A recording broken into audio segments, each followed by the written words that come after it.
What up, my people? ¿Qué pasa, mi gente? Welcome, bienvenidos to another episode, otro episodio de Hoy en Día TV. I'm your host and producer, Yessi Rodriguez, bringing on to the stage my amazing co-hosts. We have author, entrepreneur, business owner, writer, Nadine Barton. Yes, travel agent also. Welcome, Nadine. Hello. We also have Dr. Cece, the author, entrepreneur, business owner. Welcome to Hoy en Día, Cece. Hey. Happy Thursday, everybody. Yes, my amazing co-hosts. These two, I always appreciate them coming on and being here with me, holding the fort down because, yeah, we talk about some deep stuff in here and we always have some amazing guests. So today is no different because we're going to be talking another deep conversation and we have another amazing guest. So ladies, Nadine, let's start with you. How was your week? It's been a whole week since we last saw each other visually. I know we communicate on Messenger, so. Right. My week's been great. I'm just trying to navigate this weather. What's going on with June? What? I almost said June. Can you believe it? We're going to be in August tomorrow. Oh my gosh. And this weather, but come to think about it. This time last year, it was the same way. The weather was the same because I remember my high school friend was here for her birthday and we went to Savannah and we had to jet back to Atlanta because there was a hurricane coming in. So it's crazy. What's the deal with that? Yeah, that sounds pretty suspect. I agree. So it sounds like there's a pattern going on. We have to probably look into that for another show, like looking historical data on the weather and how how often the trends happen in certain times and days and interesting. Okay. Well, I'm glad hey, we are determined to find out the truth here. I mean, this is what we're about here, right? We understand that there's a lot of BS going on in this world, but here at Hoy en Día, that is what we're about. We want to make sure that you all are well informed, well equipped, and to the best of our knowledge when we're doing the research, sharing the correct information. So I feel you, sis. Also, Cece, how have you been, my dear? Yeah, all is well. Just on the road again, heading to Panama City, Florida. So we got a long drive ahead of us, but the traffic is good. We're rolling. So yeah, life is lovely. Beautiful. Well, safe travels for sure. Thank you, McLean. Good evening, ladies. Yes, good evening to you as well. We appreciate you for tuning in. Hello. Yes. Well, a lot has happened in the last week since we've been on. And I know I recently shared a video with you all pertaining to a child predator. So it's a video called Confessions of a Child Predator, Identifying Targets and Grooming. And why this is important is because the school season is starting up, the traditional school season, right? There's like different types of variations with school. We have homeschooling, we have like all year round. However, the traditional school, which typically starts at the end of August, all the way through December, and then they catch a break for the holiday, and then they go back in January. Just being mindful of your children, and if you let them go to the bus stop off the street by themselves or go hang out with friends, who they're around, who's going to be around, and the adult that's going to be watching them. And so, Nadine, I know you had a chance to catch the video. Before I share my thoughts, I just want to get your thoughts on what did you think about that video?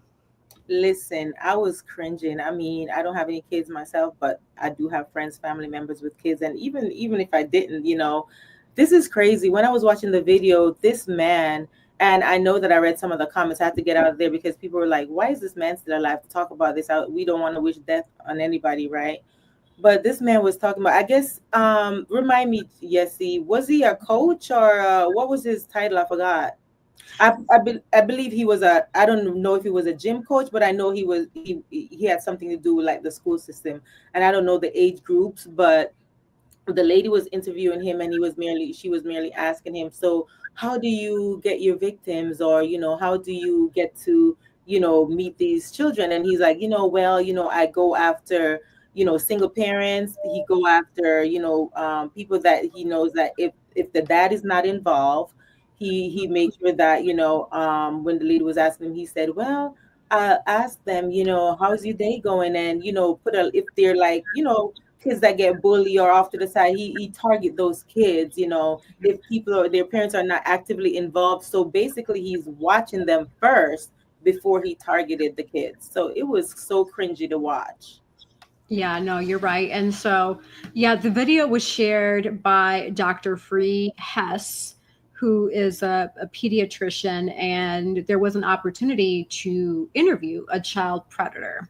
And I agree with you, Nadine. Child predators are different shapes, sizes. So just being mindful of who is around. Some of the warning signs to consider with of a child predator: overly interested in children. So the person who spends more time with the kids and adults, even when it seems inappropriate for their age group. Also, that grooming behavior that gives children excessive gifts, attention, or favors to gain trust. Attempts to isolate children, tries to arrange that one-on-one time, sleepovers or private outings, and simply just ignores boundaries, shows little respect for personal space, or disregards rules set by the parents. Also, relationship with adults, attempts to befriend parents or guardians to gain access to children. Offers excessive help. This means volunteers for child-related activities or babysitting without being asked. Gets defensive when questioned. So this person would react with anger or tries to guilt trip when their behavior is being challenged. And then online behaviors. So asks children for personal information such as your address, phone number, school details. Seeks in those private chats. Encourages secret conversations, video calls, meetings in person. Sends your child inappropriate messages or images. Any sexualized communication with a minor is a major red flag. And this is important because a lot of the parents, they use social media, tablets, cell phones to distract your child, but you just have to be mindful as a parent. Please know who your child is communicating, what they're watching, what they're doing. Please make sure it's productive. I think, Cece, do you have a comment to share about that? I thought your audio turned on for a second there. You know, it's sad that this guy is like that and that we have to deal with these types of things, but it's really good to get into the mind of a criminal, meaning that they do share, you know, the ins and outs, you know, of what's going on. Like, you know, they've had different shows with criminals on showing you how to, you know, protect your home and easy, you know, points for your doors they can get in and all of these types of things. So I'm grateful for the fact that we're getting some inside information, but it is very sickening to my stomach that, you know, we have these types of pedophiles that are out there. And, you know, a lot of times families and parents, they think that, you know, they tell their kids, you know, you do the best you can, right? Okay, stranger danger, scream and yell, do all these things, right? And you think that they won't go with a stranger, and they had like a thing. It was like it was like a show, but they were doing some stuff, testing children to see if they would get into the cars with strangers or just get into the cars with neighbors that they knew. You know what I'm saying? And even though the parents had like told them, don't do this, don't do that, they thought that their kids were good. The kids were still like going with strangers. They were still going with people that they knew, you know, that was around the family and stuff like that. And so it's interesting, you know, and one parent had did that to her child, and just to kind of see what, you know, what her kid was going to do. And of course the kid went right along with them. You know what I'm saying? And so they had it all on camera. But, you know, we really gotta, you know, because even with my kids, I was thinking about doing that, just like not trying to trick them, but just trying to see if they would indeed go with a stranger or go with the neighbor that, you know, we know and we hang out with, you know, because I tell my kids, I'm like, even my son yesterday, I was like, you don't go with anyone unless I give you specific directions. You don't go with anyone. I don't care if you know them or if you don't know them. I don't care. He's like, what if it's my grandparents? You don't go with anyone unless, you know what I'm saying? Because, you know, it's really sad to say, but even in our families, you know, some people just prey upon children, and so they don't know. So we have to really do our best to protect them. And so I'm thankful that, you know, the information is out there, so it will help us to, you know, better protect them and stuff like that. But yeah, my question is the same, Nadine. Like, why is this guy out? Like, is he not in jail? Like, what's going on with that situation? And the thing with that is, this guy, he's a coach. He said, you know, he'll watch the children and he'll watch them you watch their financial situation, and he'll like basically just monitor and watch to see which one he wants to molest. Like, you're not in a supermarket, you're not in a toy store picking out a toy. These are children, you know what I mean? So he'll watch them, monitor them, check out their financial situations, check out their parents if they're a single parent. These are the things these predators look for. And we're talking about don't go with anyone, but this was a teacher. What do you tell the kid? Don't talk to your teacher. I mean, they didn't know. You know what I mean? So Well, it's even with the teachers trust. for my kid, with a teacher with my kid, I tell him the same thing. I'm like, if anybody makes you feel uncomfortable, you speak about it. And I tell him, I'm very specific, like, you share this, you share that, so on and so forth. And I need to know, because I tell him, I say, people will be nice and people will do this, but if anytime you feel uncomfortable in any kind of way, you need to let me know, because mommy will fix it. And mommy will fix it, okay? Uh, right. So, another thing is about developing that relationship with your children, because if you don't have an open dialogue with your children, they're not going to come to you for anything. So you got to be sure not, when they do come and tell you stuff, don't scream and yell and get all upset or be like, you got to like listen and ask more questions. So they'll be more prone to come and to like tell you things. Right now, I'm so grateful that my kiddos, they do talk to me about different things. I'm blessed because I know not every family has that. And then I also know, when you're a single parent and you're trying to make ends meet and you're tired and you know what I'm saying? I'm still like, at the end of the day, we still got to push and press for our kids. I don't care if you got to work 5 jobs. You have got to some kind of way make time for your children, make them know that you are still present. You might not can be to every PTA meeting, to every football game, soccer game, but you can still make your children know. I remember we were very young and we were latchkey kids because my mom had to work. But I tell you this, my mom spent quality time with us. Quality time. After my parents divorced, she still spent quality time and she worked. You know what I'm saying? But we knew right from wrong, good from bad. She was very, very present. She was always telling us about good touch and bad touch and all of those things, and to let her know, like, she impressed it upon us.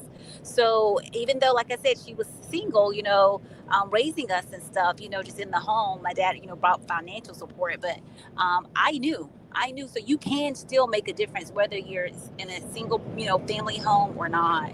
Yeah. This is really disheartening. Yeah, no. And I'm so glad you both shared that information and the perspectives, because I will say this, there are still good people that exist out here, right? There are good people and there's a way to differentiate. So a good person compared to a predator, this is some of the good qualities that you will see. That person respects the boundaries. So a good person will respect the rules you set for your child without any pushback, understand the personal space and the appropriate touch, does not insist on spending time alone with a child when you say no. A predator, on the other hand, tries to override or question your boundaries. You're being too strict, or it's just harmless fun, right? Looks for ways to isolate a child from trusted adults, pushes for private time or secret interactions. Also, motives for interaction. So a good person interacts with children naturally, usually as a part of a group or an age-appropriate context, such as, and this is kind of like gray here, simply because we know that this individual that we're speaking about was a coach, because here the example being shared is like a teacher, a coach, family, friend. But this coach, thankfully, got caught up, right? And so now the light was shed on that person to say, hey, you are a predator, back away. A predator also will show unusual, intense, or one-on-one interest in children beyond what's normal for their role or age, and gives disproportionate gifts, favors, or attention to win over a child. The secrecy and transparency. So a good person will communicate openly with you as a parent and encourage a parent-child transparency. Involves you in the plans, the messages and outings to say, hey, can I take Susie for ice cream? And I would love for you to come as well. Something along those lines, especially if you're like a godparent or an aunt or uncle, what have you, similar to what Cece was sharing, because family members can unfortunately have those traits as well, where they may have that bad intention for your child. So just being mindful of how a good person and a bad person, or a predator in that context, would look like. A good person. So basically they groom these kids. And it's so funny because I was watching a video, it was like some weeks ago, a young lady in the Bronx on the train. This guy was in public hugging and trying to kidnap the lady, and some men jumped on him on the train. So they're getting braver and braver every day. This was literally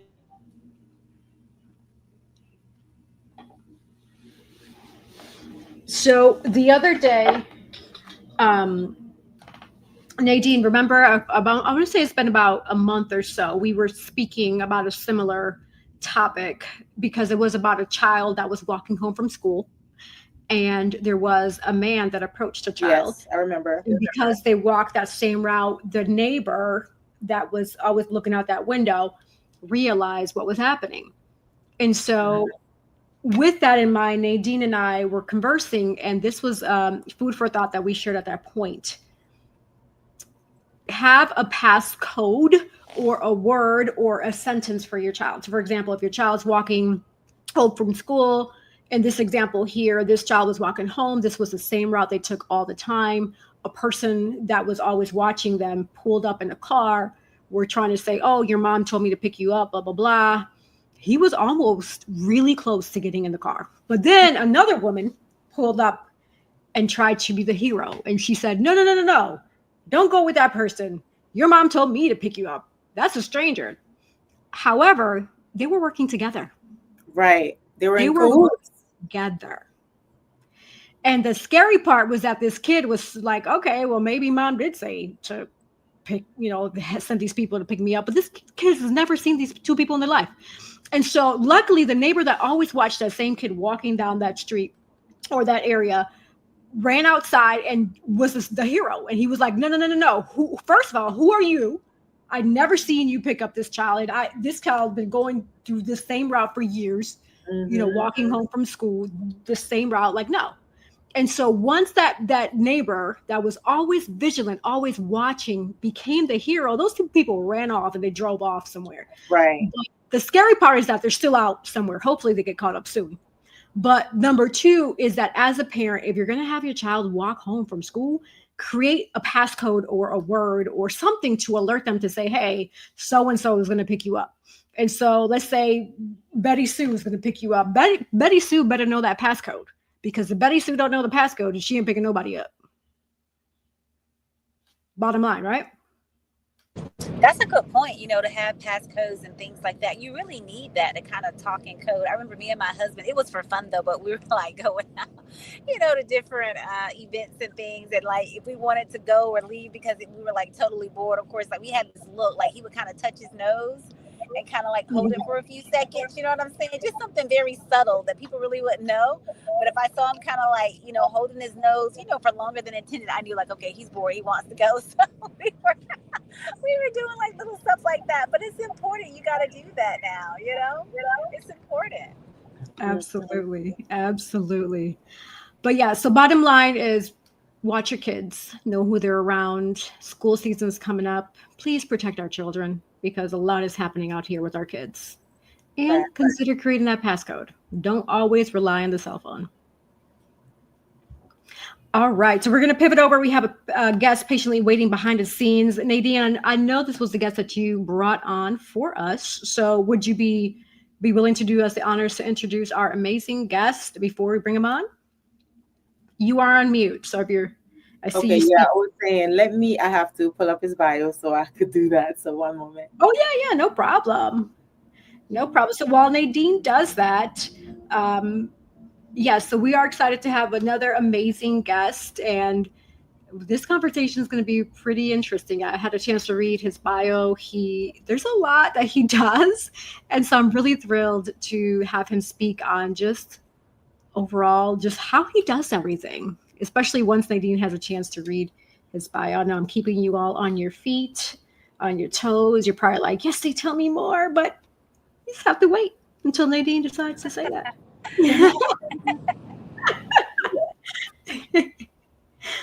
Oh, God. Technology, computers, slow, and all this other stuff. So I'm just trying to. Oh, no, you're good. So with that, Cece, how's your drive going? So far, so good still? I think it was kind of breaking in and out. You said, how's the what? How's your drive going? Still so far, so good? It's good. Traffic's good. Popo was sitting over to the side, and I was kind of getting down on it because I'm a speed demon. You know what I'm saying? But I was like, man, don't tell me he's going to come and try and get me now. But it was another car for a minute. And here in America, let's just kind of gripe about this for a minute, because here in America is the only place where you'll have everybody doing the same speed limit across 3-4 lanes. I hate it. When I lived in Europe, right? No one, if you were on the autostrada, right, that's their freeway, You moved over. No one was riding in that left lane. It was simply to pass and to get back over, and they did that. So you'll see them barreling down the highway, flashing their lights, and so you're like, okay, get out of the way. You know what I'm saying? But here in America, you got like 25 lanes, and everybody's doing the same speed limit. I go crazy. I'm like, you can't get anywhere. You know what I'm saying? And I drive this big old truck, right? So I'm like, I can't ease it out, like in the car. So I'm like, oh my goodness, but it'll go because it's a V8. But I'm like, man, it's just too big. I can't fit in the space when I'm trying to get over. And I'm just like, get over. And they're like, you'll ride their butts, And I don't like riding people's butts because I know I don't let people ride my butt. But I'm like, get out of the lane already, No. You know what my pet peeve is? My pet peeve is when people don't use turn signals. It's like, okay, if you're trying to go to the left or the right, I'm not a mind reader. And you're about to cause an accident, especially if you're trying to, like what's happening here. So drivers, please, please, please, we're not mind readers. Do that road etiquette. Put your turn signals. If you're going left, go left. Go right, right. Come on. Preaching to the choir. They're not going to listen. Most of them, anyway. I hope they do, because if not, hopefully the popos will watch y'all and give y'all a ticket. Anyway, go ahead. All right. I'm ready, guys. I'm ready. Yes. Go for it, sis. So I had the pleasure of meeting Air Force Colonel Jason Markiewitz. So I'm going to be talking a little bit about his bio before we bring him on. So Jason Markiewicz is a colonel in the United States Air Force and has spent more than 27 years wearing the uniform. In addition to numerous stateside assignments, he also served in South Korea, Italy, Afghanistan, and the Balkans. During his assignment to Allied Forces South Europe, headquarters Naples, Italy, in 2002-2003, he was part of NATO contingent sent forward to the region once known as Yugoslavia, where he spent time primarily in Kosovo and in Bosnia and Herzegovina.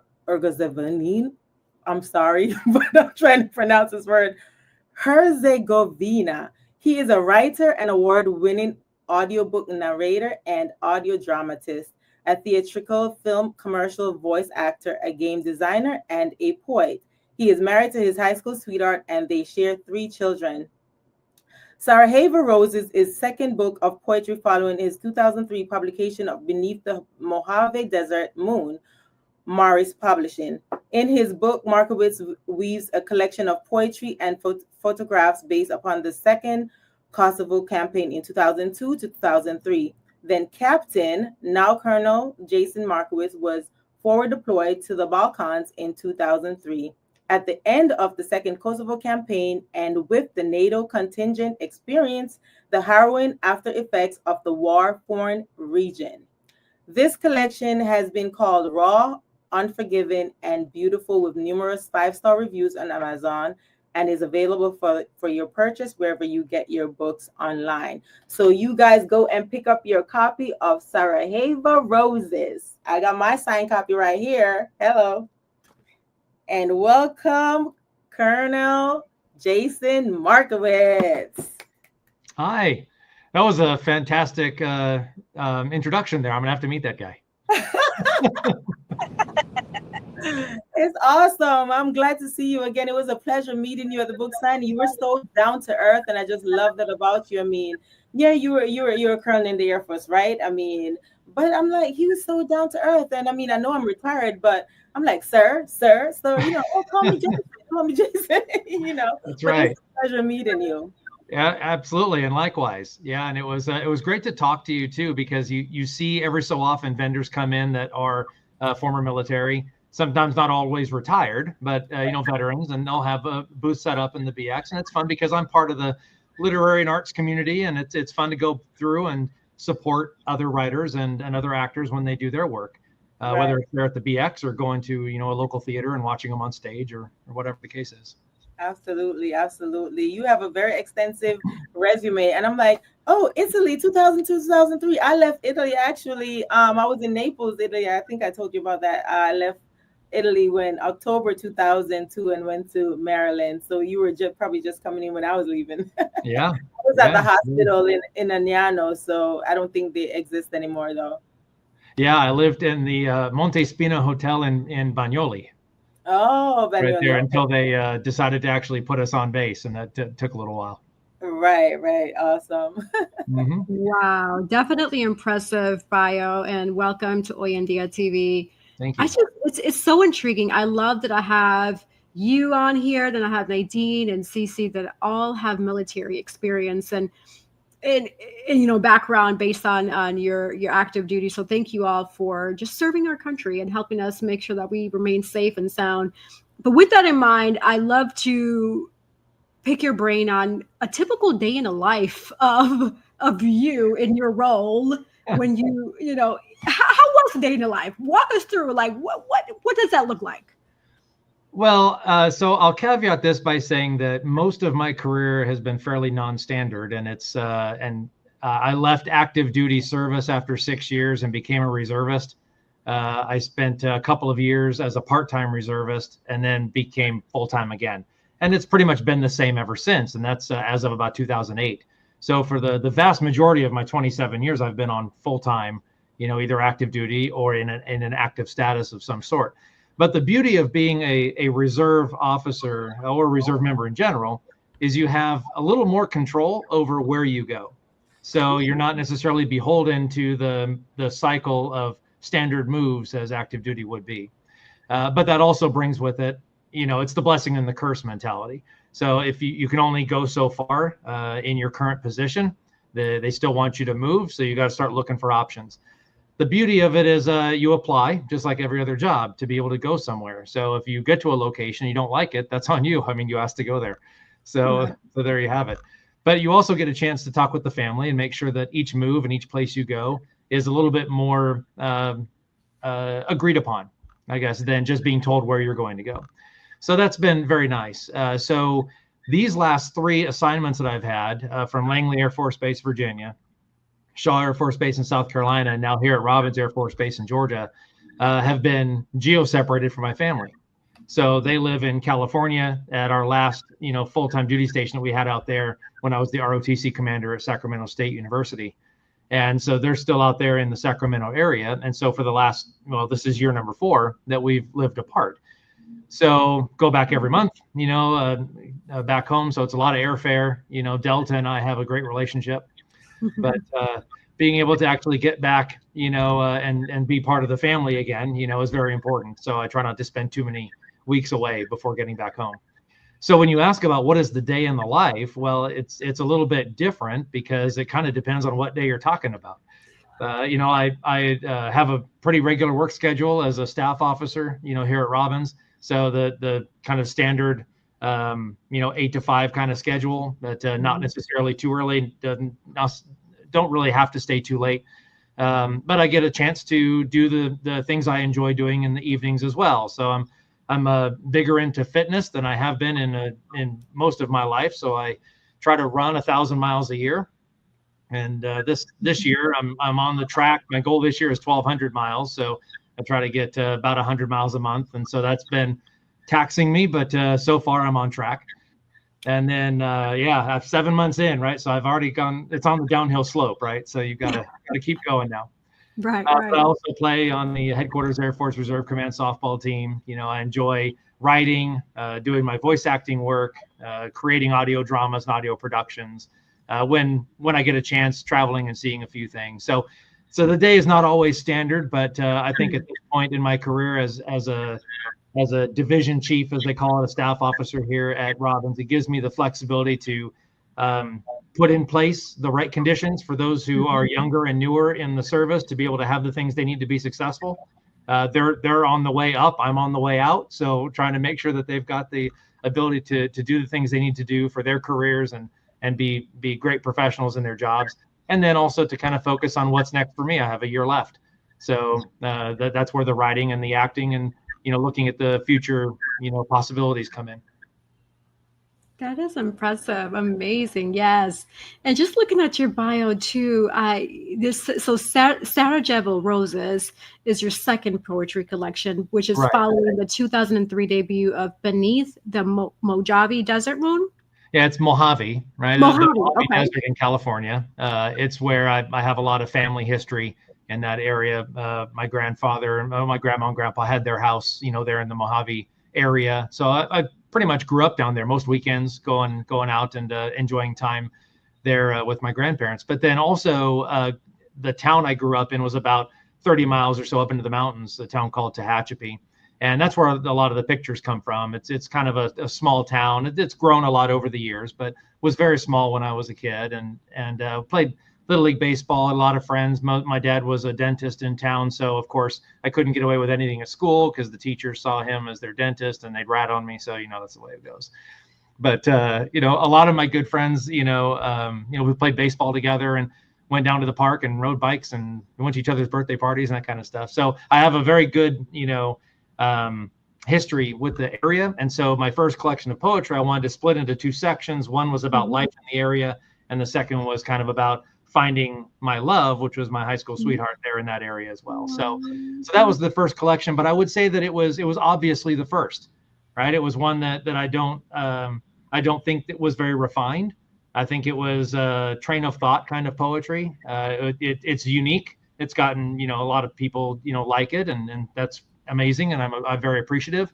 But I can go back and I read it now and I'm like, okay, that was young. That was then. And I'm hoping that this collection, even though most of the poems in Sarajevo Roses are from writings I did in 2003. They were important to capture at the time, the things I saw that day, to go back and write them down, to journal about them, to take the photographs in the areas where we were, to capture at that time, not to go back and try to find a photo that was reminiscent of the time, but to capture what I saw at that moment. And I thought that was very important to be able to capture those things. So I think this is a much more mature collection than the first one was for a variety of reasons. But I think it's also about the subject matter. It's much more serious subject matter than the first one, which had a very lighthearted tone. That's amazing. Thank you for sharing that. Before I ask my follow-up question, Nadine or Cece, any questions for our guest? Yes, I think you answered some of it. I was going to ask you what inspired you to turn your deployment experiences into poetry. You did answer us a lot of some of those questions, but what really inspired you?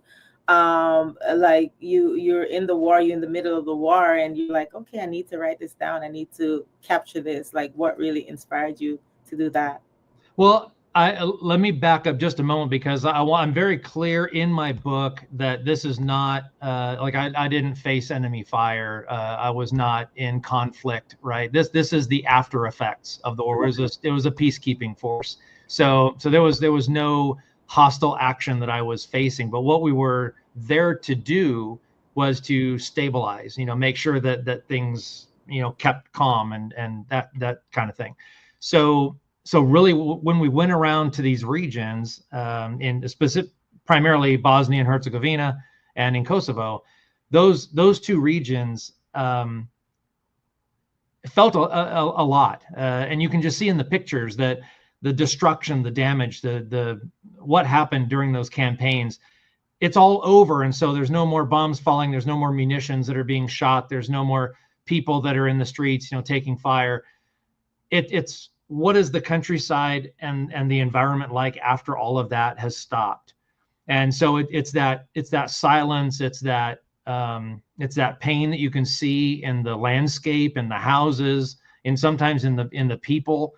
That this was very important for the oppressing forces to be removed from that area, for sure. And Slobodan Milosevic's crowd from Serbia was kicked out.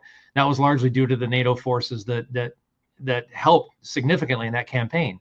But now it's about what happens to life in Kosovo after that.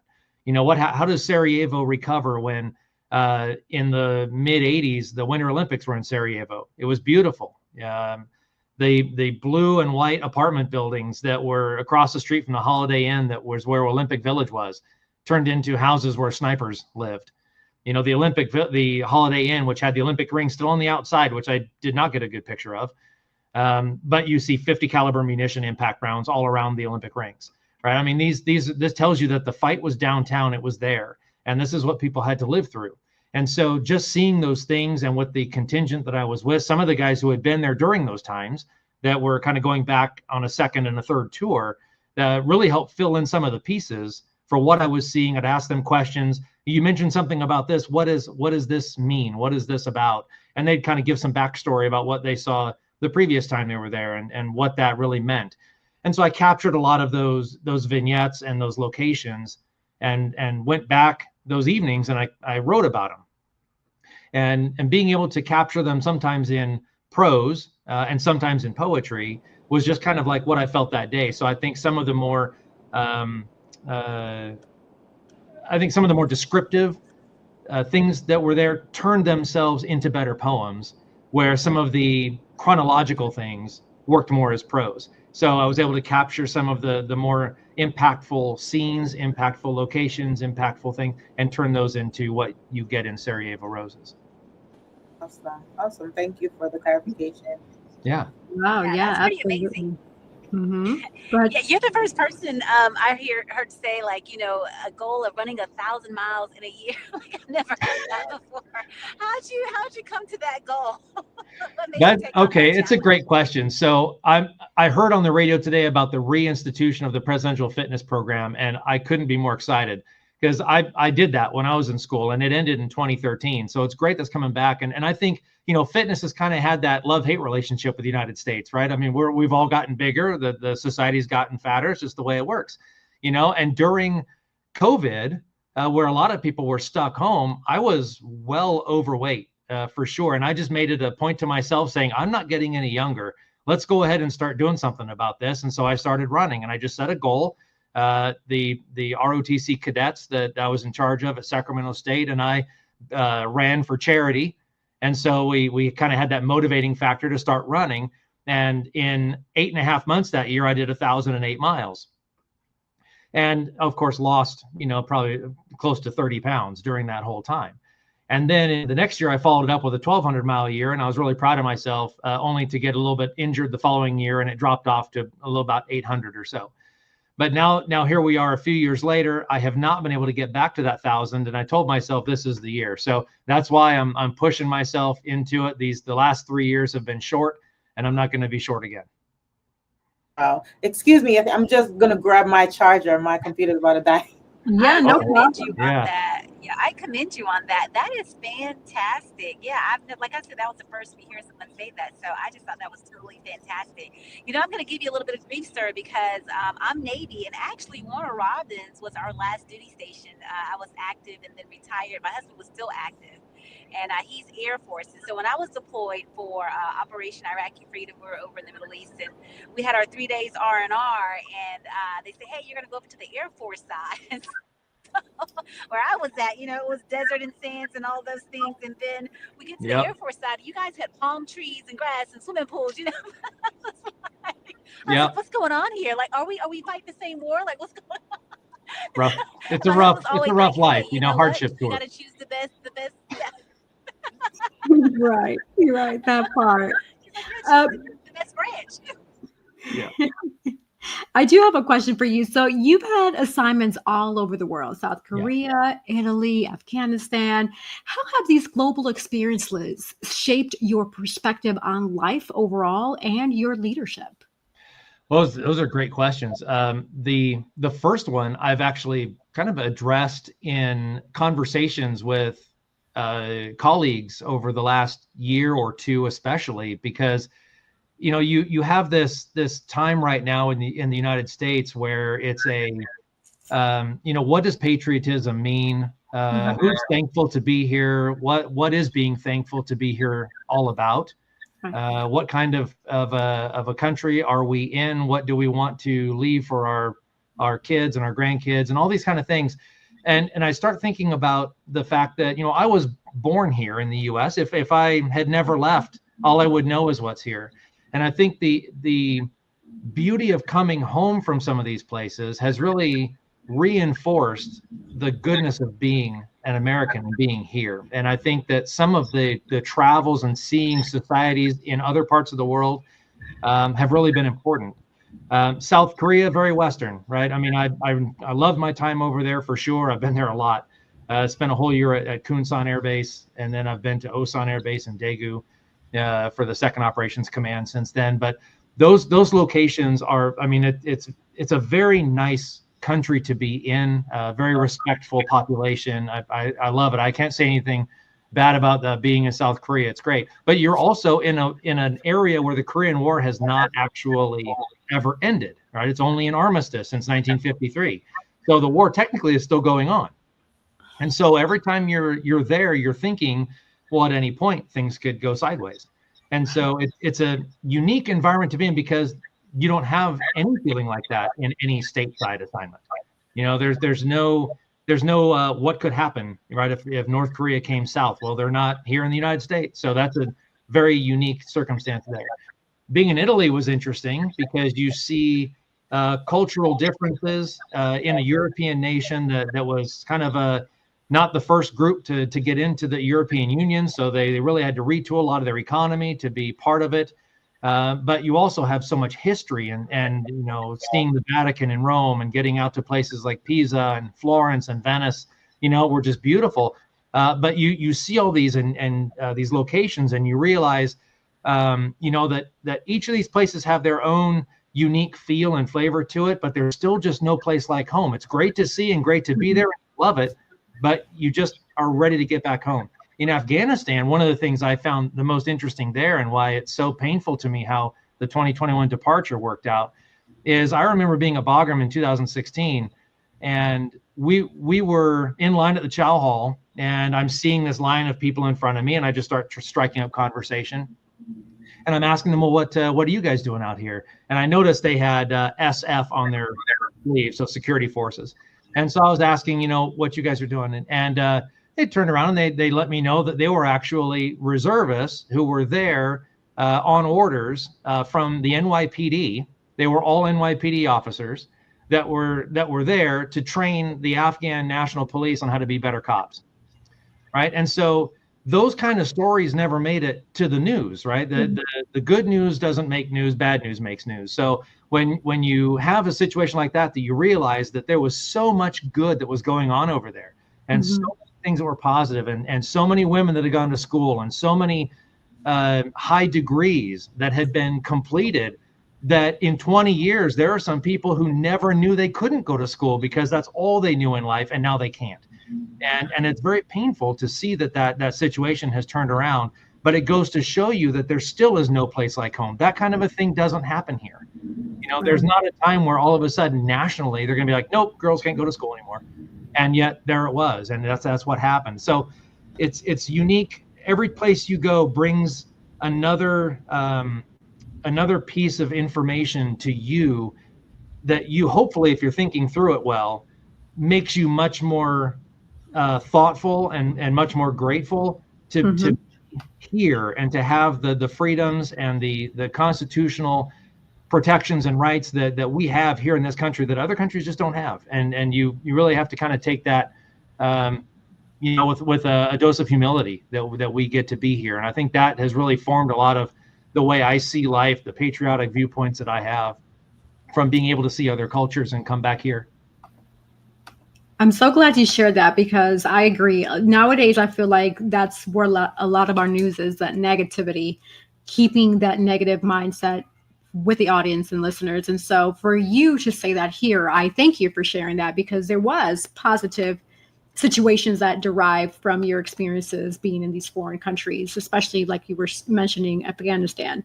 So I thank you for being that vessel to say, hey, there was good that was actually happening there outside Absolutely. Of what we saw on TV, because that's what the media, for some reason, they feed off of that negative energy. And I'm like, why? No. Yeah. You know, before I ask my follow-up question, Nadine, do you have any questions to ask our guest? I was just going to say, that's the best thing about being in the military, is just like experiencing other cultures. You know, I think I love that part of being in the military, just experiencing different cultures. Yeah. And one question that I had was, so what advice would you give like a new author coming up, or like a person in the military that wants to write, or even a civilian that's in the military or work for the military that wants to write? And do you see any setback with that, or any advice that you could give as far as that? Well, I'll tell you the advice. Let me start with a very short, quick vignette to Sarajevo Roses. So I wrote most of this. In fact, I mean, 99% of it was written back in 2003. You know, it was edited and polished and fine-tuned to make sure that it met what I was looking for in the book. But these were files that were sitting on my computer, pictures that were sitting in a file somewhere. And a friend of mine in South Carolina pushed me to get this done. And so the advice would be is kind of like the go do it, right? If you've got this in you, if you can write a story, if you are a poet, if you're a photographer, if you're a fiction writer, if you're a children's writer, just start writing. The writer's block can be for a variety of things, but you don't want your lack of motivation to go forward to be part of that writer's block. You know, sometimes you end up with, I just don't know where to go from here. We'll write something else then, but keep writing. And I think that's important. I've had a lot of people talk about, well, you've been in other places. Have you written other things? And I have. I'm like, well, when are those coming out? Well, you know, let's not go too fast, you know, but let's think through these. So I would say just get to it, get writing. If you're a writer and you've got things that are, you know, in your mind and you want to put it down on paper, you know, start now and start getting those words down. Some of the landmines and some of the obstacles to get through, well, sometimes if you are actively serving in the military, and even sometimes if you're retired or post-military service, and you are writing something that has some sort of military capability in the book that could be derived from experiences you had that could dance on intelligence, classified material, things like that, you have to still submit your manuscript for pre-publication review. So it's important to remember, you know, if you're a military writer and you're writing, you know, fanciful fiction, probably not a big deal. But if you're writing something like a Tom Clancy style or a Clive Cussler style, but you're using stuff that you know that is based on work that you've done, you've got to send that through the security office to make sure that you don't have any classified material in your work. So, and then they'll give you the clearance for publication. You can go after that. But the last thing you want to do is avoid that step. You get it published, and all of a sudden now you've, you know, gotten in trouble for divulging classified information and things like that. So it's just important to do the steps in the right order. And it really only applies to people who had military service that had clearances. Right. I would hope that people are not writing and putting classified, you know, information in their books. One would hope. Yeah. But I mean, even this one, right, is poetry. But I still sent it through, you know, and I said, I don't know if any, because none of this stuff is classified. I can tell you, because I've held clearances for my whole career. And I'll tell you, none of this stuff is, but I'm going to do all the right things and I'm going to send it through you guys, and you can enjoy the book and let me know what you think at the end, you know, and they send it back and they're like, no, obviously, no, nothing in here is classified. Everything is fine. But thanks for letting me read it. It was really nice. I was like, okay, good review. I appreciate that. And I have one last question. I know you probably have some questions to ask, but I have one last question. So being on active duty, did you get any setbacks with you selling your books? Because I know somebody that's in the military. Well, she, you know, the person is actually a civilian and wrote a book, and they gave her so much kickback, and, you know, with, you know, selling her books, and, you know, and the thing is, the book was about that person, not anything about the military. Wow. I have not. I haven't heard of any. So I think it's, you know, each situation can be unique. I do know that, and I just found this out, Nadine, actually in our discussion about potentially setting up, you know, some sort of a signing booth at the BX and things like that. That's the base exchange for everybody else. The exchange here on Robbins, it's kind of like our base Walmart, you know, and setting up a little booth in there to do book signings. And per our regulations with the Air Force, can't do that if you're on active duty status. So you can't be selling, you know, stuff on base. So I was unaware, but I'm glad that, you know, I asked those questions before we, you know, got down the road to that point. So those are just things to consider. Doesn't stop me from doing book signings at local bookstores or coffee shops or any other place, but just on military installations. And so I think those are just things to consider. There are policies and guidelines and rules, and also some things that related to ethics, who you can sell to, who you shouldn't, you know, because of your status and where they are in that in the organization that you have to be mindful of when you're going through that. If anybody buys stuff online, that's totally on them. It's like you making the active marketing pitch, you know, that can get into ethics issues. Awesome. Thank you for that. Mm-hmm. So my question is, what are some like hacks that you have for people or even for yourself when it comes to writer's block? Oh, well, I think one of them is find something else to write. And I've found that whether I'm writing a script for audio dramas or I'm doing poetry or I'm working on a novel right now, a science fiction style novel, whatever it is that I've got multiple projects at the same time. If one of them is having a difficult time, maybe I'll spend a few minutes and I'll see, is my writer's block based on I don't know where to go from here? If that's the case, well, maybe I just need to do a better outline and I need to think through, well, what do I want to have happen next? And I kind of go academic a little bit to try to break down what should be happening. And then I can get back into writing the events or the dialogue or whatever that was stumping me. If it's a script where I'm kind of in it right now, where I've got an adaptation of a script that I'm doing for Christmas as part of my audio drama company's production, I'm at a point now in the script where the logical flow has kind of left, and I'm trying to think through, I'm going to need to create a new character to come in to make sure that the person who is doing the action now has a logical reason to go somewhere else. And so I need to create a new character to come in because it's being adapted off of a short story, which was very narrative in nature. And I'm trying to make it an audio drama, which is very theatrical. So you've introduce new things and make some new dialogue and so forth. So I'm kind of thinking through that right now, but those are the tips or the hacks that I would give on that is find something else to write, find something, just don't stop, put it away and pretend you'll get back to it later, because you may not. Yeah, good point. Fantastic. Thank you for that. Yeah. Mm-hmm. Thank you. Mine is going to go back to family and personal life. So you are married to your high school sweetheart, which is amazing, and have raised 3 children while serving in the military. What has family support meant to you throughout your career? Wow. As I'm looking retirement square in the eye in September of next year, it's easy to realize how much sacrifice the families make. I can be deployed and gone, and then people will say, thank you to me. Thank you for your sacrifice. And I'm like, well, I was just doing my job. I went overseas. I went to another base. I had colleagues and coworkers and chow halls and tracks and laundry service, and I had all kinds of things. It was my wife that was now stuck home with the kids, that was doing single parenting, that wasn't part of the deal. And that's a huge sacrifice. And sometimes that's 6 months. I think about this trip in Bosnia and Kosovo and Italy. I think about my first assignments in Korea. There was not FaceTime. There was no stable internet. This was you had to sign up once a week for a 15-minute morale call to be able to call home. And that was the only way that you could connect with your family. Thankfully, during these two, my oldest child was born in 2004. So these first 2 deployments were before kids. So it was really just me calling home to talk to my wife. But still, I mean, once a week for 15 minutes, and that was it. You may have had stable internet enough to where you could log on and send an email.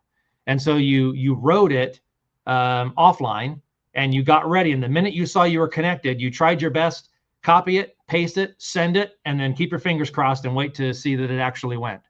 Right. So some of these things nowadays, that connectivity is so good. I mean, from Bagram, Afghanistan, I could FaceTime my wife anytime. There was an issue with the kids, or she's like, I just need to talk to somebody. Just call me. I mean, because it was all over the internet, internet service from on our iPhones, and they could just, have the FaceTime calls any time of the day. And so that kind of connectivity really helped in the deployed situations, but it really does also bring to light when those aren't possible. In some locations, they're still not, realistically. The families sacrifice way more than the military member does, because we're just moving from one military family to the next military unit, right? But it's the actual family back home that is the one that's sacrificing the most when we're not there. And so it's just something to really keep in the forefront and be grateful for the strength that she's brought to our family. And raising the kids has largely been her doing. They're in great shape, and I hope at some point I had something to do with it. That is amazing. Kudos to your wife. She sounds like Superwoman over there. That is very impressive. Sure. And thank you for sharing that transparency, because this sounds like another day in the life of what you, being part of the military, have to deal with, you among many, right? And so these are some food for thought for people to consider, especially if they want to join the military. Hey, there is good, you're doing good, but this is what comes out of it as well, especially if you have a family, you're raising children, things like that, like you just shared. So thank you for being transparent with regards to that, for sure. Absolutely. Listen, this is good, because back in the day, CC could attest, we're in Japan. We didn't have any WhatsApp or Messenger or FaceTime. We have to wait for the mailman to get a letter or a package. Letters. That's right. I didn't even talk about that. Yeah, the mail service going through the APO. Exactly. Yeah, So the now, mail. Yeah. In Dubai, you're doing FaceTime, you're doing WhatsApp, you could talk to your family anywhere. So, you know, this is the good old days right now for people that are active right now. Yeah. Impressive. Yes. Before we pivot over to the last minute words, I do have one more question. But before I ask that, Nadine or Cece, do you all have any other questions? Oh, no, I don't have any more questions. No, I'm good. Yeah, I'm good. All right.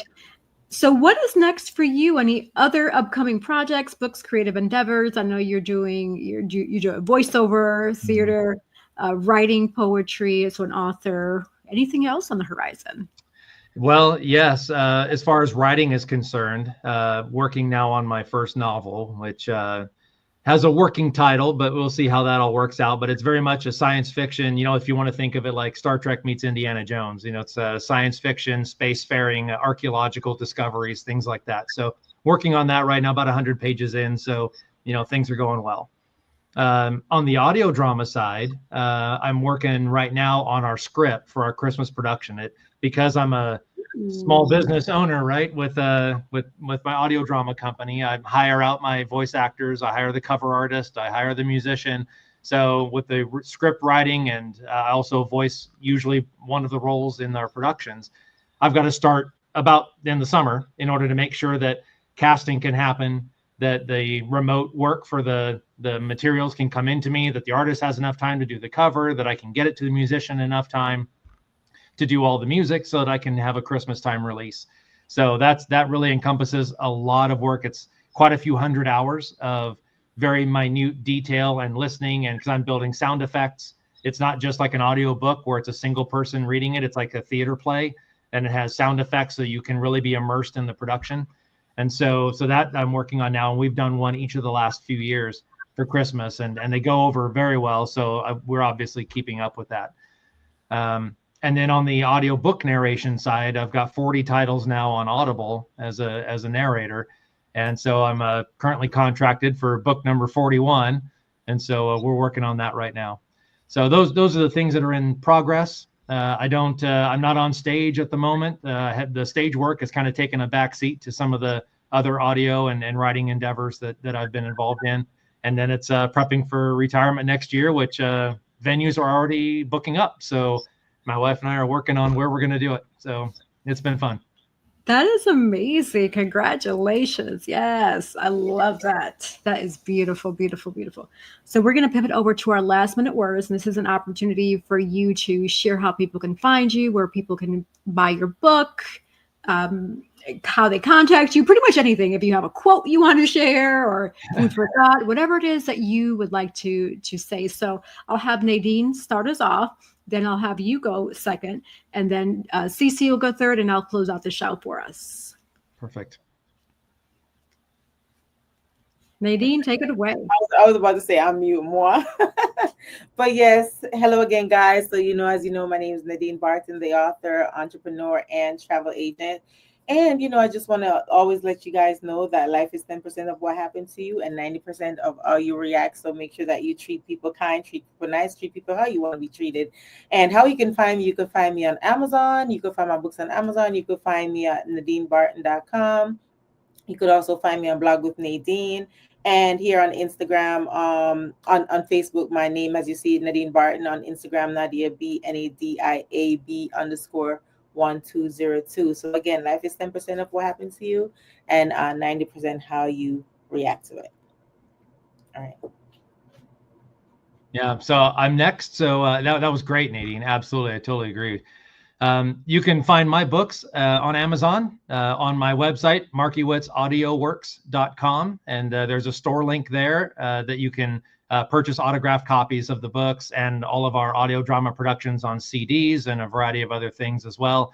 I've got audio drama productions of Edgar Allan Poe and our Christmas productions and things out there, plus Audible download links for each one of our books that I've narrated. As far as a quote is concerned, there's a really good friend of mine when I was working for him back in Sacramento, let me in on a quote that is not something that he made up. I've heard it 1,000 times, but it's something that always sticks with me, and he mentions it over and over again, is you miss 100% of the shots you don't take. So if you're wondering about how to get over writer's block or any of those kind of things, just get going. Take the shot. Go do something, because you're gonna look back and you've got that opportunity, so take it. Absolutely. I love that. That's really awesome. So you all know me. I'm Sienna the Actions with Inspire for Purpose and also Girls with Gigs, author, speaker, and a co-host here on Oyendia TV. Loving it, loving it. My quote is, remember, nothing positive ever came from negative thinking. I always want you to remember, love and light and inspire for purpose. Beautiful. Thank you all for tuning in, watching, supporting. Thank you to our special guest, Colonel Markiewitz. Nadine, thank you for making that connection. Nadine and Cece for being amazing co-hosts and just all that you do. Also for me, I just want to take some time to acknowledge our sponsors. So not only do we have Nadine and Cece as our sponsors with their businesses, of course, and so make sure to please go check out their books, support their businesses, because they are here for the people. They are for the people, by the people. Yes. And also shout out to Collective Wear. We have Nadine's Travel Oasis and Divine Beauty and Accessories. So stay tuned. We'll be right back. Sponsored by Collective Wear. Available at www.yessierodriguez.com/shop and myrod-enterprise.com/shop. Dream, explore, discover with Nadine's Travel Oasis. Your next adventure is just a booking away. From breathtaking beaches to vibrant cityscapes, we handle the details so you can make the memories. Luxury, leisure, or last-minute getaways, we've got you covered. Book today and let Nadine's Travel Oasis take you places. Sponsored by Divine Beauty and Accessories.